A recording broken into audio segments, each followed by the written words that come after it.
Hello everyone, I am Atrei. Welcome back to my channel Everyday Echoes Atrei. আজকে নিয়ে এসেছি আরেকটা নতুন ব্লগ। আর আজকে নিয়ে যাব আপনাদেরকে একটা খুব সুন্দর জায়গায়। চলুন, বেরিয়ে পড়েছি সপরিবারে। জিয়ার স্কুল সেদিন 12টার সময় ছুটি হয়ে গিয়েছিল, হাফ ডে ছিল। আমরাও চটপট করে অফিসের কাজ সেরে প্রায় ওই 2টো-2:30টা নাগাদ বেরিয়েছিলাম। বেঙ্গালুরু শহরের কোলাহল থেকে একটু দূরে প্রকৃতির নিভৃত কোলে লুকিয়ে আছে এক টুকরো স্বর্গ, যার নাম নন্দী হিলস। শহরের কোলাহল থেকে মুক্তি পেতে এবং এক নিঃশ্বাসে নির্মল বাতাস নিতে আমরা একটি দিনের পরিকল্পনা করেছিলাম নন্দী হিলস ভ্রমণের। বেঙ্গালুরু শহর থেকে প্রায় 70-80 কিলোমিটার দূরে অবস্থিত এই নন্দী হিলস জায়গাটা। এটা হলো কর্ণাটকের একটি অনবদ্য পর্যটন স্থল।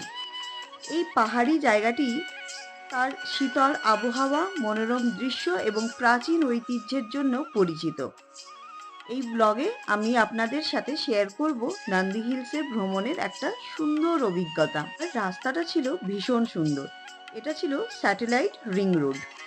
রাস্তায় যাওয়ার পথে গাড়ির জানালা দিয়ে যখন আমরা বাইরের দৃশ্য দেখছিলাম, চোখে পড়ল গ্রামীণ দৃশ্যাবলী, সবুজ ধানক্ষেত এবং মাঝে মধ্যে ছোট ছোট পাহাড়ি অঞ্চল।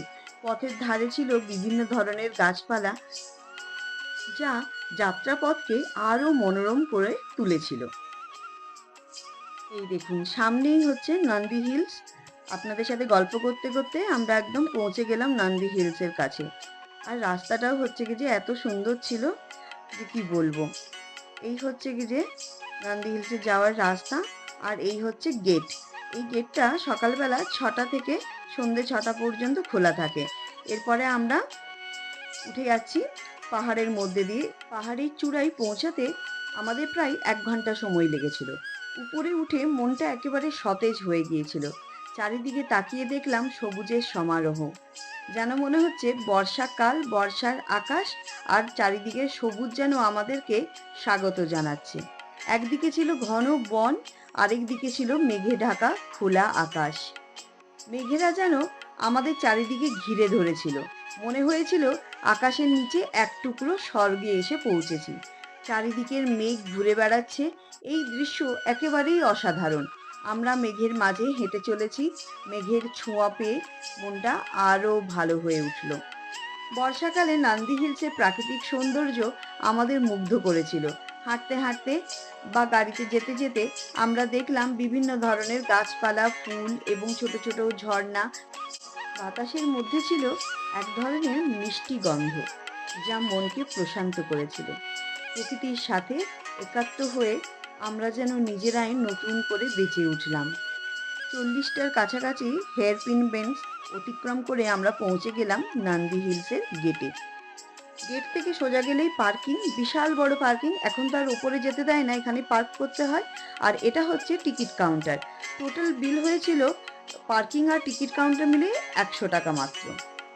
আমরা পৌঁছানোর সাথে সাথেই চারিদিকটা মেঘে ঢেকে গেল আর বৃষ্টি চলে এলো। কি অপরূপ সুন্দর দেখাচ্ছিল নন্দী হিলসকে, কি আর বলবো।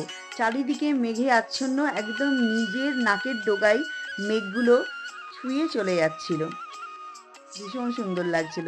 আপনাদেরকে জানিয়ে রাখি, নন্দী হিলস নামকরণ হয়েছে নন্দী নামে ষাঁড়ের নামে, যাকে হিন্দু পুরাণে শিবের বাহন হিসেবে চিহ্নিত করা হয়।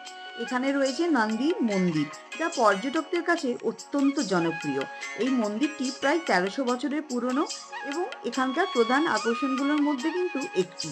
এছাড়াও নন্দী হিলসের ইতিহাসে উল্লেখযোগ্য হল টিপু সুলতানের দুর্গ। এই দুর্গটি ছিল টিপু সুলতানের গ্রীষ্মকালীন অবকাশ যাপন স্থান। এই পুকুরটা যেটা দেখতে পাচ্ছেন চারিদিকে বাঁধিয়ে রেখেছে, এখানে টিপু সুলতান গ্রীষ্মকালে আসতেন, এখানে থাকতেন এবং এখানে স্নান করতেন। আমরা সবাই মিলে হেঁটে চলেছি মেঘের মধ্যে দিয়ে। এত সুন্দর লাগছিল সে আর কি বলবো। মেঘের ছোঁয়া পেয়ে মনটা একদম আনন্দে ভরে উঠল। সাইডে এগুলো যে দেখতে পাচ্ছেন, এগুলো সব ট্রি হাউস ছিল। এখন ট্রি হাউসগুলো সব ভেঙে গেছে। চলুন এবার ওপরের দিকে যাওয়া যাক, পাহাড়ের চূড়াটায়। আমরা একটা শর্টকাট রাস্তা নিয়ে পাহাড়ের চূড়ার দিকে উঠে যাচ্ছি। বেশ ভালো লাগছিল। জলও পড়েছে, হালকা হালকা ড্রিজলিং হচ্ছিল।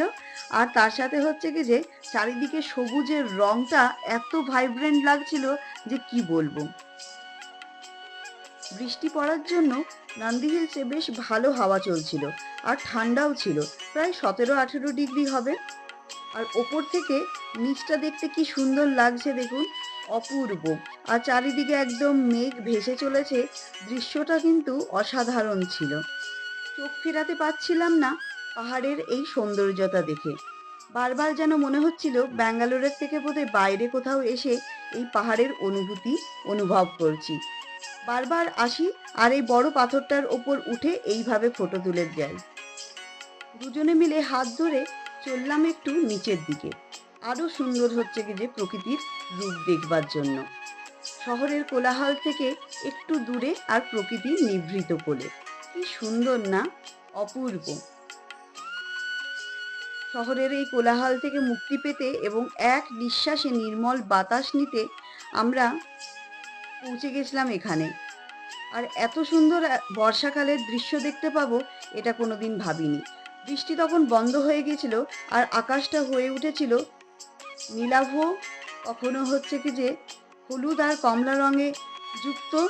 অপূর্ব লাগছিল, যেটা আমি মুখে প্রকাশ করে আপনাদের বোঝাতে পারছি না। আর তার সাথে নীলাভ আকাশ আর সবুজ, ঘন সবুজ, গাঢ় সবুজ রঙের হচ্ছে বনাঞ্চল, দুটোর কম্বিনেশন ছিল অসাধারণ। নন্দী হিলসের সৌন্দর্য ক্যামেরায় বন্দি করার জন্য উপযুক্ত স্থান। আমরা আমাদের ক্যামেরায় কিছু মুহূর্তকে বন্দি করে রাখলাম, যেমন মেঘের খেলা, সবুজ বন, পাহাড়ি পথের ছবি আমাদের স্মৃতির পাতায় ধরে রাখলাম আর আপনাদের সাথে শেয়ার করলাম।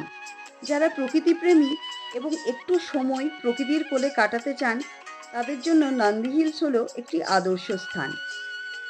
নন্দী হিলস এয়ারপোর্টের কাছাকাছি থাকায় প্রচুর ফ্লাইট আমরা উঠতে আর নামতে দেখলাম। খালি চোখে দেখতেও বেশ ভালো লাগছিল। আরও একটা কথা বলি, এখানে খাবারের ব্যবস্থাও রয়েছে, রেস্টুরেন্ট রয়েছে, দোকান রয়েছে, কোনো অসুবিধে নেই। আর তার সাথে বলে রাখি, রেস্ট রুমেরও হচ্ছে কি যে ব্যবস্থা রয়েছে, ছোট থেকে বড় কারোরই কোনো অসুবিধে হবে না। আমরা ভেবেছিলাম সপ্তাহের মধ্যেখানে নন্দী হিলস যাচ্ছি, হয়তো তেমন ভিড় হবে না, কিন্তু যখন পৌঁছলাম দেখি মানুষে পূর্ণ। মনে হলো সকলেই আমাদের মতন ভেবেছে যে সপ্তাহের মধ্যেখানে এলে বোধহয় ভিড় একটু কম হবে। নন্দী হিলস কোনোদিনও উইকেন্ডে আসবেন না। উইকেন্ডে এলে এত আনন্দ করে আর এত ভালোভাবে ঘুরতে পারবেন না। আজকাল নন্দী হিলসে প্রচণ্ড ভিড় হয় উইকেন্ডগুলোতে বা পাবলিক হলিডেজগুলোতে। তাই চেষ্টা করবেন সবাইকে নিয়ে যখন আসবেন, পরিবারের সাথে যখন আনন্দ করতে আসবেন, সপ্তাহের মধ্যেখানে একদিন একটু ম্যানেজ করে চলে এলেই খুব ভালো করে ঘুরে যেতে পারবেন। এটা ময়ূরা পাইন রেস্টুরেন্ট, এরা এখানে লাঞ্চ প্রোভাইড করে। তো আমরা যেহেতু লাঞ্চ খেয়েই গিয়েছিলাম তাই আর লাঞ্চের আর দরকার পড়েনি। আমরা খুঁজছিলাম একটু ম্যাগি। পাহাড়ের জায়গায় এসে গরম গরম ম্যাগি খাওয়ার মজাই কিছু আলাদা। তাই চলে এলাম। এইটা হচ্ছে মেন সার্কেল, সার্কেলের অপোজিটে অনেকগুলো দোকান আছে আর এই ডান দিকেও দোকান রয়েছে, যেখানে হচ্ছে দোসা থেকে শুরু করে ম্যাগিও পাওয়া যায়। চলে এলাম এখানে ম্যাগি খেতে। ম্যাগির দামও তেমন নয়, এই 60 টাকা করে প্লেট নিয়েছিল। ম্যাগি, গরম গরম ভাজি আর হচ্ছে কি যে গরম চা, ধোঁয়া ওঠা গরম চায়ের সাথে দারুণ লাগছিল খেতে। চারিদিকে মেঘে আচ্ছন্ন আর মেঘের মাঝে গরম গরম ম্যাগি খাওয়ার আনন্দই আলাদা। প্রতিটি চামচের সাথে সাথে আমরা যেন প্রকৃতির আরো গভীরে প্রবেশ করেছিলাম। এখানে বাঁদরের খুব উৎপাত আছে, তাই বাঁদরের বাঁদরামির জন্য দোকানগুলোতে নেট দিয়ে ঘিরে দিয়েছে। নন্দী হিলসে বৃষ্টি হচ্ছে, মেঘে ঢেকে আছে, ওই ঠান্ডায় জিয়া বলে বসলো আইসক্রিম খাবে। আমারও একটু একটু ইচ্ছে করছিল, কিন্তু আমি কন্ট্রোল করছিলাম যাতে ও না খায়। বাট ও যখন নিজেই বলে ফেললো, আমিও বললাম যে ঠিক আছে চলো তাহলে খাওয়া যাক। কিন্তু ওই ঠান্ডাতে আইসক্রিম খেতে বেশ ভালো লাগছিল। আর দুজনে মিলে হাঁটতে হাঁটতে আইসক্রিম খেতে খেতে আনন্দ করতে করতে আসছিলাম। এদের এখানে অনেক গেস্ট হাউস আছে, যেগুলো অনলাইন থ্রু আপনি বুকিং করতে পারেন KSTDC থেকে, মানে Karnataka state tourism development corporation limited.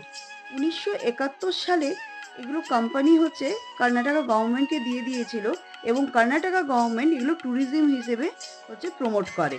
তো এখানে প্রচুর মানুষ হচ্ছে কি যে অনলাইন বুকিং করে আসে এবং স্টে করে যায়। এখানে স্টে করার মজাই কিন্তু আলাদা। আমি অবশ্য এখানকার পার নাইটের চার্জটা জানি না, এগুলো আপনারা অনলাইন থেকে জানতে পারবেন। চারিদিকটা ভীষণ সুন্দর সাজানো গোছানো ছিল। অন্ধকার নেমে আসছে, তাই আকাশটা দেখুন আরো সুন্দর হয়ে উঠছে। চলুন, এখানের প্রতিটা মুহূর্ত আমাদের মনে একটি অমূল্য স্মৃতি হিসেবে গেঁথে রইল। প্রকৃতির কোলে কাটানো এই দিনটি আমাদের জীবনের একটি অন্যতম সেরা স্মৃতি হয়ে থাকবে। বাড়ি ফেরার পালা। এবার ধীরে ধীরে ওপর থেকে নিচের দিকে নামছি। নন্দী হিলসের অপরূপ দৃশ্য দেখতে দেখতে আর হেঁটে নিচের দিকে নামতে নামতে জিয়াকে বলছিলাম, টিপু সুলতান কে ছিলেন, কেন এখানে আসতেন, উনি এখানে এসে কি করতেন, দুর্গ কাকে বলে, এই দুর্গ থেকে উনি কি দেখতেন, সমস্ত কিছু গল্প ওরও তো জানা উচিত। শুধু কি ঘুরে বেড়ালেই হবে, তার সাথে সাথে তো জানতেও হবে। আর আপনাদেরকে বলি, যারা প্রকৃতিপ্রেমী, যারা প্রকৃতিকে ভালোবাসেন আর একটু সময় প্রকৃতির কোলে কাটাতে চান, তাদের জন্য নন্দী হিলস কিন্তু দারুণ জায়গা। যারা ব্যাঙ্গালোরে থাকেন বা ব্যাঙ্গালোরের বাইরে থাকেন বা ব্যাঙ্গালোরে বেড়াতে এসেছেন, তারা কিন্তু নন্দী হিলস একদিনের জন্য ভ্রমণ করতেই পারেন। অবশ্যই ভ্রমণ করবেন, এটা কিন্তু আপনাদের ভ্রমণের তালিকায় রেখে থাকবেন। এখান থেকে নিচের দিকে নামতে গিয়ে এই দেখুন আমাদের গাড়িটা দেখা যাচ্ছে, একাই বেচারা দাঁড়িয়ে আছে। চলুন তাড়াতাড়ি করে নিচের দিকে নেমে যাই। আর যত নিচের দিকে নামছি তত দারুণ দারুণ সব রঙের খেলা দেখতে পাচ্ছি। এটা হচ্ছে মেন ডোর।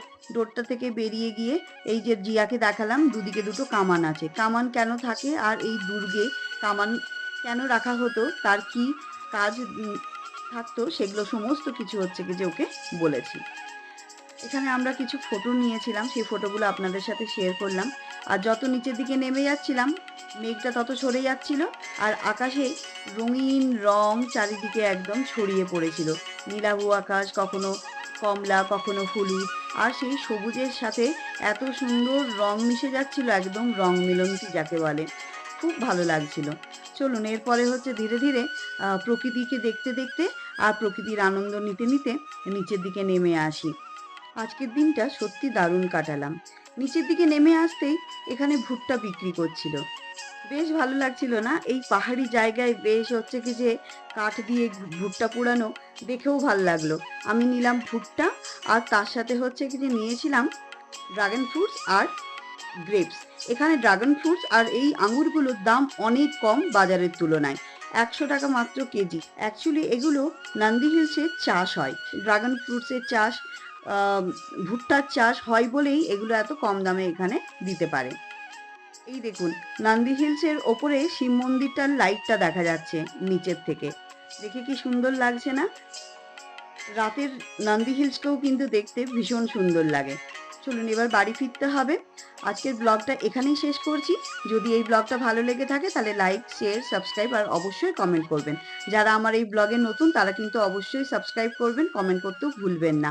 আবার রাত্রেই নিয়ে আসবেন নতুন একটা ব্লগ। ততদিনের জন্য আপনারা ভালো থাকবেন, সুস্থ থাকবেন। Tata, bye bye. Thank you so much.